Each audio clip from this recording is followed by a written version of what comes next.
Hello everyone, इस video में हम वैदिक लिटरेचर को समझेंगे। वैदिक लिटरेचर काफी ब्रॉड है, उसको हम सेपरेट ऐसे डिवाइड करके समझेंगे और आपको एक बहुत कम समय में क्लैरिटी देने की कोशिश करूंगा। देखो, लिटरेचर लिटरेचर का मतलब होता है समथिंग विच इज रिटन, और वैदिक लिटरेचर का मतलब हो गया कि जो वेद लिखे गए उसको हम वैदिक लिटरेचर बोलते हैं। हमारे जो वेद लिखे गए वो ऑलमोस्ट 1600 बीसी से लेके 600 बीसी के बीच में लिखे गए। यही हमारा वैदिक पीरियड होता है। अब हमने वैदिक लिटरेचर को दो हिसाब से बांट लिया। एक हमारा हो गया श्रुति, एक हमारा हो गया स्मृति। स्मृति मतलब जो हमारा याद है। ये वो चीज थी जो चेंज नहीं होती थी with time, but this was available to change. जैसे किसी ऋषि ने कुछ बता दिया, किसी ने कोई ज्ञान दिया, वो सब इसमें आ सकते थे। अब हमारे पास जो मेन कंटेंट है वो हमारे हैं वेदास। हमारे वेदास हैं। हमारे पास 4 वेद हैं, ऋग्वेद, सामवेद,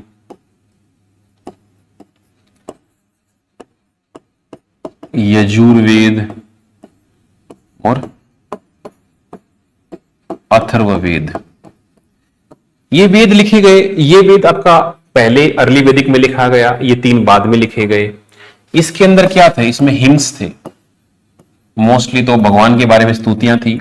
सामवेद में क्या था? इसमें म्यूजिक, मेलोडीज, इसमें हमारे सैक्रिफाइसेस, रिचुअल्स, और इसमें अपना मैजिक, डिजीज के बारे में। मान लो जैसे यहां पे लिख दिया गायत्री मंत्र। अब गायत्री मंत्र को गाना कैसे है, इसकी बैकग्राउंड म्यूजिक कैसे देना है, वो यहां पे होगा। आप यज्ञ कराते टाइम आपको क्या कहां रखना है, वो सैक्रिफाइस इसमें होंगे, और ये आपका अथर्ववेद बन गया। ठीक है। अब ये वेद काफी बड़े ना हो जाए इसलिए इनको शॉर्ट में लिखा गया। तो इनके साथ एक चीज और जोड़ दी, दैट इज ब्रह्मनाज। ठीक है। तो हर एक वेद के साथ एक ब्रह्मना जोड़ दिया जो इस वेद को एक्सप्लेन करेगा। फॉर एग्जाम्पल जैसे अथर्ववेद है, इसके नीचे जोड़ दिया गोपद ब्राह्मणा। ठीक है। इसके नीचे जोड़ दिया तैत्तिरीय, इसके नीचे जोड़ दिया आपने ऐत्रेय। ऐसे बहुत सारे जोड़े गए, आपको ये 3 याद रखने हैं। अब ये ब्राह्मण ही बहुत बड़ा हो गया तो इनके नीचे जोड़ दिया गया अर्यंकाज। सबके अपने अपने अर्यंका थे। अर्यंकाज क्या थे? इनका कंक्लूजन, इनका कंक्लूडिंग पोर्शन। अर्यंक का मतलब होता था फॉरेस्ट, अर्यंक। तो ये फॉरेस्ट बुक्स भी कह सकते हो। अब ये जो वेद लिखे गए इन सब के नीचे हमने एक एक उपवेदा भी जोड़ दिया। इनके नीचे उपवेदा जो मतलब इससे रिलेट करता हुआ था। ऋग्वेद में हमने जोड़ दिया आयुर्वेद। ठीक है। सामवेद में हमने जोड़ दिया गंधर्वा।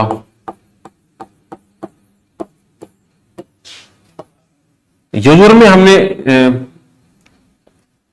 ठीक है, इसमें हमने जोड़ दिया धनुर्वेद, और इसमें हमने जोड़ दिया शस्त्र शास्त्र, मतलब मिलिट्री की technology.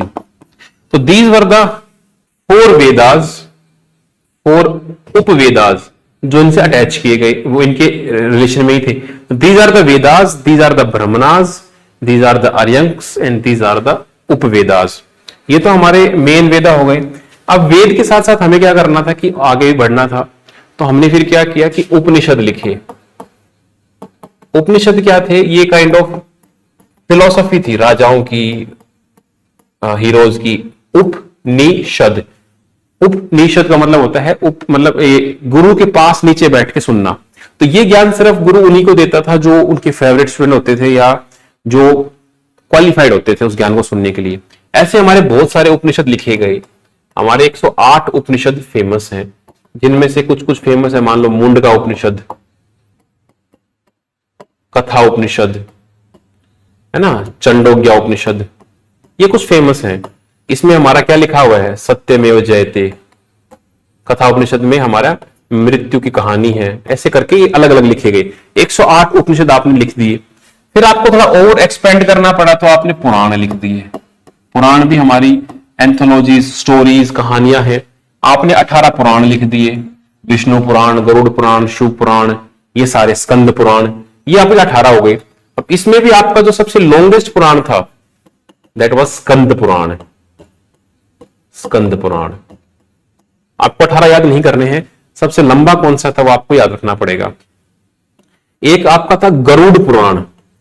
Garuda Purana is famous because इसमें हमारे फ्यूनरल राइट्स हैं, आफ्टर लाइफ है।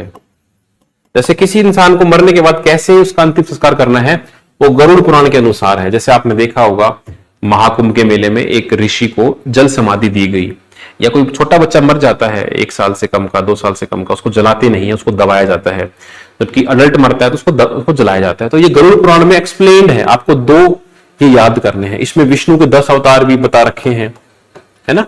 आई होप आपको विष्णु के 10 अवतार पता हो। पहले वो पानी में पनपे, वो बन गए मत्स्य अवतार। फिर वो बाहर आ गए, टोर्टोइज, वो बन गए एम्फीबियन, वो बन गए कूर्मा अवतार। फिर वो सुअर के रूप में बन गए, तो ठीक है, उसका क्या बन गया, हमारा बन गया वो बोर अवतार। ठीक है, फिर वो धीरे धीरे करके एक इंसान में कन्वर्ट हुए, आधा इंसान आधा आदमी, वो बन गए नरसिम्हा अवतार। अब वो पूरी तरह आदमी बन गए हैं तो वो वामन अवतार, एक बौना आदमी है। फिर बौना आदमी और बड़ा हो गया तो बन गया अपना ये परशुराम। लेकिन परशुराम बहुत गुस्से में है, हमेशा फरसा रखता है। फिर उस परशुराम का बन गया राम, थोड़ा सा पीसफुल है। राम के बाद अपना कृष्ण जी भी विष्णु के अवतार हैं, ठीक है। फिर 9th बुद्धा है और 10वां अवतार कल की होने वाला है। तो ये 10 अवतार जो थे, डार्विन की थ्योरी थी इवोल्यूशन की, वो इसी से प्रेरित थी। तो ये आपका हो गए पुराण, ये आपके उपनिषद हो गए, ये आपके पुराण हो गए। चलो भाई, इसके अलावा आपका कुछ बचता है तो वो बच जाते एपिक्स। आपके 2 एपिक्स हैं, रामायण और महाभारत। ये आपको पता ही है, महाभारत में आपने कहानी पढ़ी थी भाई, ये कैसे पांडव और कौरव की लड़ाई हुई और वहां से हमारा राजा भरत के नाम पे ही हमारा देश का नाम भारत पड़ा। रामायण में आपने कहानी सुनी श्री राम की और वो सब, ये हमारे एपिक्स हैं। इसमें 1 लाख तक श्लोक हैं, इसमें 25,000 तक हैं। ये हमारे हो गए एपिक्स। ओके, इसके अलावा क्या हुआ कि भाई अब मतलब इंसान अपना जीवन कैसे जिए, तो लोगों ने कहा सर गुरुजी को सूत्र दे दो, तो क्या बना दिए गए सूत्रास। मतलब सूत्र का मतलब क्या होता है, आपको पूरा ज्ञान नहीं चाहिए, एक बात बता दो। मैं आपको ये कहूं कि सर भाई सूत्र बता दो, सफल होने का सूत्र बता दो, तो मैं कहूं कि भाई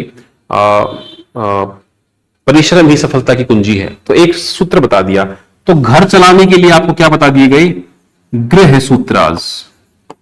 आपको घर में कैसे रहना है, पति हो तो क्या करो, पत्नी हो तो क्या करो, बच्चा हो तो क्या करो, विद्यार्थी हो तो क्या करो। एक विद्यार्थी का मेन सूत्र क्या है, शिक्षा ग्रहण करना, ठीक है, वो इस प्रकार से हो गया। अब यही सूत्र अगर मान लो आपको जीवन में करें, तो आपके क्या बना दिया, आश्रम व्यवस्था बना दी। आश्रम व्यवस्था का मतलब क्या था कि आपको कैसे जीना चाहिए। मान लो आपकी उम्र को माना जाता था कि भाई एक आदमी लगभग 100 साल तो जीता ही था उस टाइम पे, तो हम ऐसे बना लेंगे भाई, मान लो 25 तक, 50 तक, 75 तक, 75, 100 में मतलब एवरेज आपकी ईयर रही होगी। पहले 25 साल में आप क्या करो, आप स्टडी करो। तो आप स्टूडेंट रहोगे तो आप क्या करोगे, ब्रह्मचर्य का पालन करोगे, ठीक है। दूसरे में आप 25 से 50 के बीच में आप क्या करोगे, गृहस्थ, मतलब आप मैरिज करो, चिल्ड्रन करो और अपना घर की जिम्मेवारी निभाओ। आपका यहां बच्चा हो गया, अब वो 25 का हो जाएगा, तो आप आगे शिफ्ट हो जाओगे, दैट इज वानप्रस्थ। वानप्रस्थ इज नथिंग बट आप जंगल में चले जाओ और मतलब लिटरली वन में चले जाओ और अपना स्टडी करो, वेद को स्टडी करो और बाकी जो काम है ये आप करते रहो। फिर आपके पास आप 75 के हो गए हो, इसके बाद आपको क्या करना है, संन्यास ले लेना है। संन्यास, ठीक है, मतलब आप लिबरेट हो गए उन चीजों से। तो ये आपकी एक आश्रम व्यवस्था थी, आप इस हिसाब से जीवन जियोगे तो आप एक स्टेबल जीवन जी पाओगे, ये आपकी आश्रम व्यवस्था बन गई। ऐसे ही सोसाइटी में भी हमको अपने डिवीजन बना दिए गए, दैट वाज वर्णा सिस्टम। तो इसमें क्या कहा गया कि भाई सोसाइटी में 4 प्रकार के लोग हो सकते हैं। पहले हो गए ऊपर ब्राह्मण, फिर हमारे आगे क्षत्रिय, फिर हमारे आगे अपने वैश्य, और फिर आगे अपने शूद्र। इनका काम था, ब्राह्मण का क्या था, स्टडी करना, वेद पढ़ना, मंत्र जाप करना। क्षत्रिय काम क्या था, वॉरफेयर, बैटल, किंग। वैश्य काम क्या है, सर्विस, एग्रीकल्चर, ट्रेड। और इनका काम क्या है, इन तीनों की सेवा करना। तो ये हमारा एक सिस्टम था जो कि हमारे वेद के हिसाब से ही बनाया गया था। इनमें इंटरचेंजेबली पॉसिबल था, ऊपर नीचे हो सकते थे, बट लेटर इसको क्लोज कर दिया गया और ये कहा गया कि भाई अगर ब्राह्मण बनना है तो आपको स्टडी नहीं, आपको ब्राह्मण की अगर जन्म लेना पड़ेगा। तो ये हमारा एक वैदिक सिस्टम था।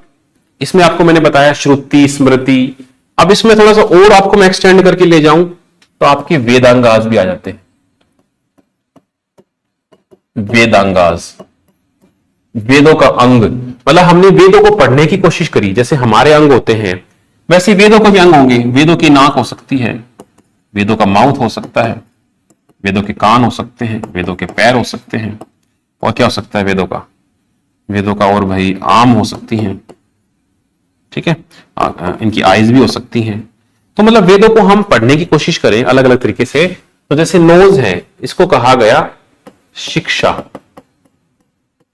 इसमें हम उच्चारण करना सीखेंगे, फोनेटिक्स। कोई शब्द बोला कैसे जाता है, मान ले ओम भूर्भुवः स्वः, ज्ञान, विज्ञान, ये जो बोलने के प्रोनाउंसिएशंस हैं, इनका फोकस था शिक्षा में। फिर माउथ आ गया, इसमें आपकी ग्रामर थी कि भाई आपको सही से बोलना है। मान लो ये चिंता है और ये चिता है, एक बिंदी का ही तो फर्क है, पूरे ग्रामर की वजह से पूरा मतलब चेंज हो गया।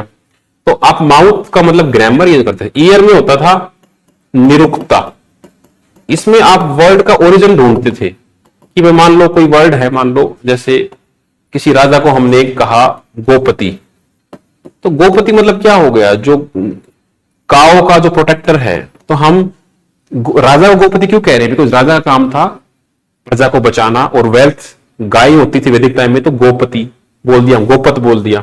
तो ओरिजिन यहां से ढूंढेंगे।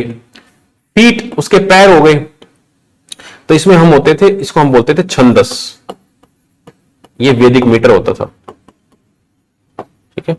फिर आर्म्स, इसको हम बोल देते थे कल्प, ठीक है, ये आर्म हो गए हमारे। आईज को हम बोल देते थे मतलब ज्योतिषी। ज्योतिष का मतलब क्या है, एस्ट्रोनॉमी, एस्ट्रोलॉजी, जिसमें आप ग्रह नक्षत्र पढ़ते हो। तो ये हमारे वेदों के 6 अंग बना दिए गए, वेरी वेरी इंपॉर्टेंट। इसके बाद ऐसे ही चलते चलते हमारे षड दर्शन बना दिए गए। षड मतलब 6, दर्शन मतलब फिलोसफी। तो 6 फिलोसफीज निकल के आई वेदास से हमारी, वेरी वेरी इंपॉर्टेंट फिलोसफीज। पहली फिलोसफी आपकी आती है कपिल मुनि की। कपिल मुनि ये फिलोसफी देते हैं आपको सांख्य फिलोसफी। ये बात करते हैं पुरुष और प्रकृति, और ये पुरुष प्रकृति जुड़े हुए हैं डिजायर से, इन्होंने ऐसी बात करी। फिर इनके बाद एक और आए पतंजलि महाराज। पतंजलि ने ज्ञान दिया योगा का, योगा से ही होगा। इन्होंने 8 रास्ते बताए, ठीक है, यम, नियम, आसन, प्रत्याहार, प्राणायाम, ध्यान, धारणा, समाधि, ऐसे 8 रास्ते हैं आप तो भगवान की पहुंचने के। तीसरा निकल के आए हमारे अष्टपाद गौतम। इन्होंने अपनी थ्योरी दी न्याय की फिलोसफी। न्याय की फिलोसफी देके उन्होंने कहा कि समाज में 2 प्रकार की नॉलेज होती है, वैलिड एंड इनवैलिड। आप वैलिड नॉलेज को फॉलो करो, कोई भी काम करो उसके पीछे रीजनिंग लगाओ और सफल हो जाओ। इनवैलिड नॉलेज को छोड़ना है हमेशा। चौथे हमारे आ जाते हैं महर्षि कन्नड़। इन्होंने अपने दे दी वैसा सिखा। ये एटम्स की बात करते हैं कि कि इस पूरा संसार हम पंच तत्वों से मिलकर बना हुआ है। मान लो हमारे अंदर क्या है, हमारे अंदर पृथ्वी है, जल है, अग्नि है, ठीक है, और क्या है हमारे अंदर, एयर है, और हमारे अंदर ईथर स्पेस है। ये पंच तत्वों से मिलकर बना है। फिर आपकी आती है, इसमें हमारे आते हैं जामिनी। ये आपको बोलते हैं कि भाई हमारे पास पूर्णिमांसा। ये कहते हैं कि आपको ना वेदास पर फोकस करना चाहिए। वेदास आर इनफेलिएबल, वेदास से बाहर कुछ भी नहीं है, Vedas are the ultimate authority. और छठे हमारे आते हैं शंकराचार्य। शंकराचार्य या वेद व्यास भी कह सकते हो। इनकी फिलॉसफी आती है उत्तर मीमांसा। इसको हम वेदांत फिलॉसफी भी बोलते हैं। अब ये वेदांत फिलॉसफी वेदों की बात करती है, अल्टीमेट रियलिटी की बात करती है, अल्टीमेट रियलिटी। और अल्टीमेट रियलिटी क्या है, ब्रह्मन। अब इस ब्रह्मन को जानने के लिए और नीचे 6 थ्योरी आएंगी, that is Vedanta philosophy. Vedanta philosophy में आप देखोगे सबसे पहले एक हमारी आएगी अद्वैत। अद्वैत का मतलब जो दो नहीं है, ये थ्योरी दी शंकराचार्य जी ने, ठीक है। फिर एक और आदमी आए जिन्होंने थ्योरी दी द्वैत, मतलब ड्यूअलिटी। ये आए माधवाचार्य। इन्होंने कहा भाई, इन्होंने कहा कि जो ब्रह्मन है और जो हम है जीवात्मा, ये एक ही है, दिखते दो हैं बिकॉज ऑफ माया, इल्यूजन है। इन्होंने कहा नहीं, ब्रह्मन और जीवात्मा कंप्लीटली अलग हैं। वो मेन एक्टर हैं, हम साइड एक्टर हैं। तीसरे पे आते हैं हमारे वल्लभाचार्य। वल्लभाचार्य ने थ्योरी दी अपनी शुद्ध अद्वैत। ये भी अद्वैत की बात करता है, बट ये बोलते हैं प्योर मोनिज्म। प्योर मोनिज्म मतलब उसमें भी कुछ, वो बोलता है कि एक ही है, बट वो इस लाइक ए जायंट केक। एक केक का अलग अलग हिस्सा है, वो अलग अलग चले गए, इसका मतलब वो नहीं कि अलग अलग, वो एक ही चीज से बने हैं। दैट इज प्योर मोनिज्म, एक की ही बात करेंगे। फिर हमारे आते हैं भाई साहब इसमें वल्लभाचार्य, रामानुचार्य। रामानुचार्य ये बात करेंगे विशिष्ट अद्वैत। विशिष्ट अद्वैत, ये इसको बोला जाता है क्वालिफाइड मोनिज्म, कि हम एक तो हैं बट कुछ लोग उसमें नजदीक रहते हैं उसके। पांचवें हमारे आ जाते हैं भाई निम्बकचार्य। ये बीच की बात कर देते हैं, ये बोल देते हैं द्वैत अद्वैत। वो एक भी है, वो दो भी है, उसको आप पकड़ नहीं सकते। छठा आ जाता है हमारा, इसमें आते हैं चैतन्य महाप्रभु। चैतन्य महाप्रभु ये बात करेंगे भेद अभेद की। भेद है, भेद इसको इंग्लिश में लिख लेते हैं, भेद अभेद। मतलब ये बोलेंगे कि जो भगवान ब्रह्मन है वो एक है, दो है, इसमें हम नहीं कर सकते, रेदन आप भक्ति करके डूब जाओ, ठीक है। ये इसकी बात करेंगे। और इसी से निकला है हमारा इस्कॉन मूवमेंट, हरे कृष्णा मूवमेंट। मतलब कृष्ण की भक्ति में डूब जाओ, उसकी लीला को पहचानना हमारे बस की बात नहीं है।